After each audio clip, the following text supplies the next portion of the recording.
contact on me and my dog as possible. Yeah. Right, not my choice, didn't want it, didn't see it coming, here we are.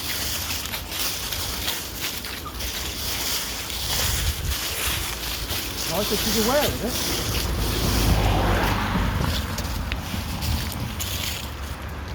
For me, it's her tail. So her tail has been almost under her body. That's not Daisy when she's walking relaxed at all. The tail's quite off. This is what I tell you, you don't get lost in the fix of socialising. You do target socialising. You focus on 90% quality walk, which is avoiding that as an idiot situation. And you do 10% socialising, so it's just so otherwise you get lost in this and every walk becomes stressful because this is no doubt unknown for a dog, for you and her, incredibly stressful. Yeah. But she'll sleep for 2 days now. So like, this is you. This is me. She just she can't get to it. But you wouldn't know, but you wouldn't have, that's just redirection. But I think frustration and angst, I can't get to them. I think that was, on my day, it wasn't the next door neighbour's dog that was the problem. It was the other dog that I that wound her up, probably. She was pulling me for. The first and dog I that she can get to, genuinely think that's the dog she was running after. Probably. And then she heard the gate. It happened to be next door neighbours, and she thought, it's an easier target. I'm frustrated with them, but I can't get to them. But I can get to you, so I'll vent on you. Sometimes it's on you. Sometimes they vent on you. Sometimes they vent on different people. They can vent it so many different ways. It explodes because I can't cope with it, so I can't vent it anywhere. Look. I know that they're there, but look, I can't vent on them. But if this is you, you don't have her there. So it's just you and her, and you just go, you can watch this, it's ain't no problem to me. What's the worst that can happen? And if it's you can go, do you know what, we'll just walk past it, we can ignore them, we can walk down it, we can stay here, you can watch it for a few minutes. They're not running over, so I don't need to do anything particularly drastic. So twist your hand a little bit.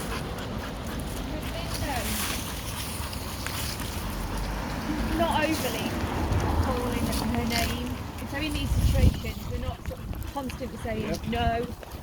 We've sort of gone away from that, haven't we? Because a lot of the books and things say it just antagonises the situation. If you notice, I've not called her once. No, you haven't. I never do. Yeah. Which makes me think that at least we were doing because something. Again, if I'm shouting and talking, that stresses me out, and you go, I want this as natural as possible, but stress-free as possible. So if I don't have to say, I've not seen her for ages, and I know what she's done, I know what she's capable of.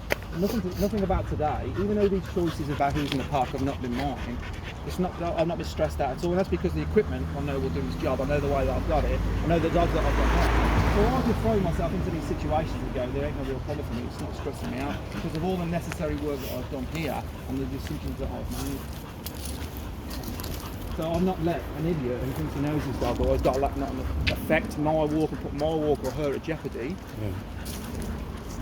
But again, we're a few minutes in, and the initial hyperactivity of the whole thing is kind of subsided.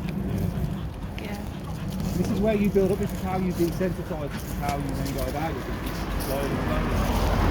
Again, it's the same thing, so this is normal. I may have you under short control, but I'm not pulling you, I'm not yanking you. To the road side here.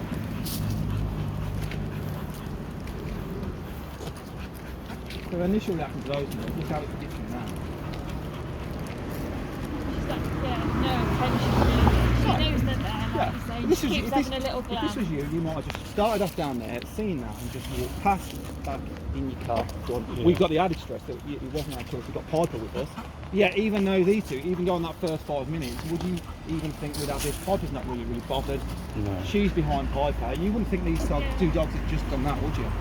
She's just telling Daisy that she's not behaving when she gets a bit too close and she's being like that. Yeah, she's asserting herself and just being the same thing. It's like some dogs go on the front foot and go, I'm going to be horrible to you, I'm going to bully you. There's somebody coming around the corner with a babby, just...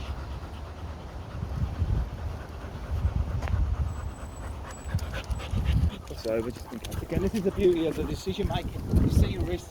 Yeah, there's a little dog there as well. Just in case. Correct? Oh, yeah. Walk down there. Yeah. So again, you go, that dog's no risk to me. Do I need to worry about it? She's going to put her dog in there. And her dog's going to be at the end of that. We're not putting our dog. This is where I go, you go, I'm going to let you be on the end of that. This is where your decision making protects you and her. Look how again she's redirected. That frustration of seeing that dog is taken out on Piper. Yeah. And again, look at how hard this is. This was huge. I'm going to put $75. And then I'm just going to wait. I'll let those situations sort themselves out. We bought ourselves a good distance. Now you can follow on. See how I use the boundary again? Rather than panic, I'll go, you're on the move, you're over there. I'll move, keep the safe distance, and I'll see what you're doing. You make your decision first, and then I'll make my decision. If I'm just standing still, being aware of what's going on around me, I haven't needed to panic. Yeah. Right? So this is where you can watch and you can go, let me see what she does with her dog. Let me see if she goes straight in and lets her dog go. This is where you go, other people have no idea. You know, those dogs might be the nicest dogs in the world, but they're likely to go bollocking over. You just go, that ain't going to happen. So that ain't going to be us and her. That's not going to be something else.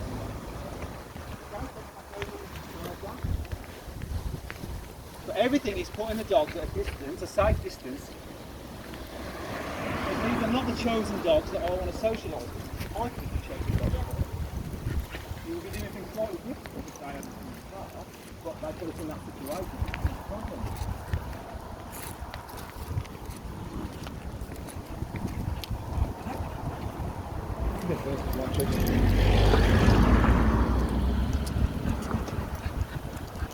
She's far more different to the point now being there. Oh, definitely. I know who you are. Yeah. I know who you are. Still got my phone now. Yeah. That's alright. Well, I think it's in there. We would do this normally, but after about 20 minutes, we'll be establish a relationship. We've had to do it after about 5, but even so, let's go a little bit closer. Let's just see again what your dog is. Because of what we did in the first 5 minutes, you can do this, you can do this. They know what each other's about. Sort of sniff of something. What was that? It's just a bit of dog waste from that dog up there. So if you haven't done those first 5 minutes,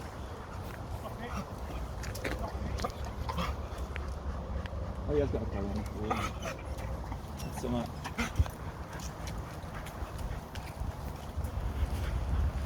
So this is, even if you're videoing this now, you didn't know you didn't think these two dogs had a problem. No. Not right now, no. Let's just close that gap a little bit. But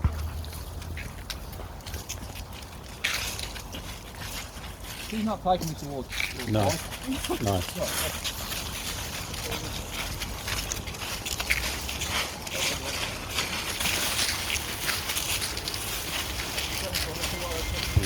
I could completely got out of the way, literally. Yeah.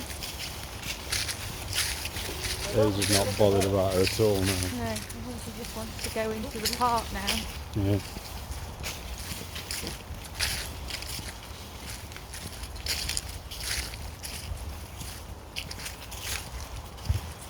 But she doesn't want to go into the park. And I'll do the same thing again, we just turn and go the same way. So we switch to being in front. Again, if she was interested in her, she'd be turning around stare at Yeah. Franco. She's having to turn her back and go, because they burst up and she went, oh, I know what you're all about.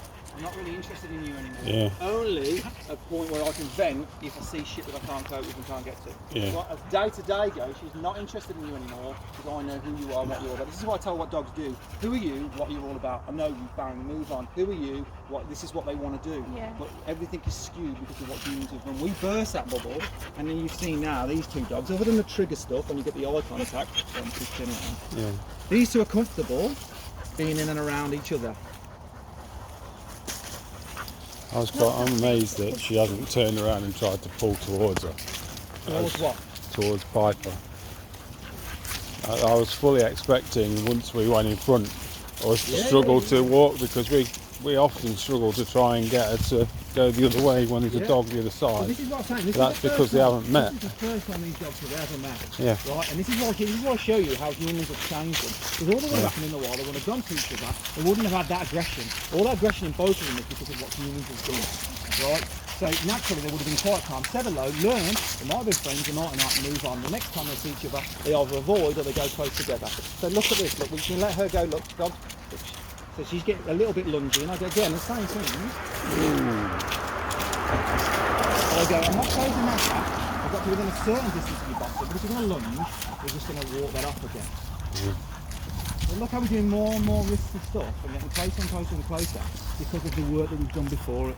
Imagine if we'd done all of this without bursting that bubble and let them get to each other in an inappropriate frame of mind. Yeah.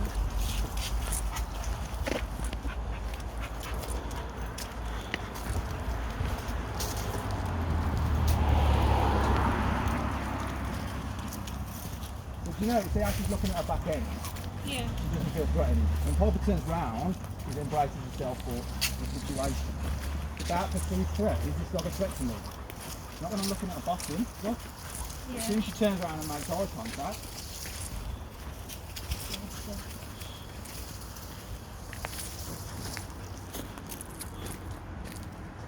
but look, what we put away there, look.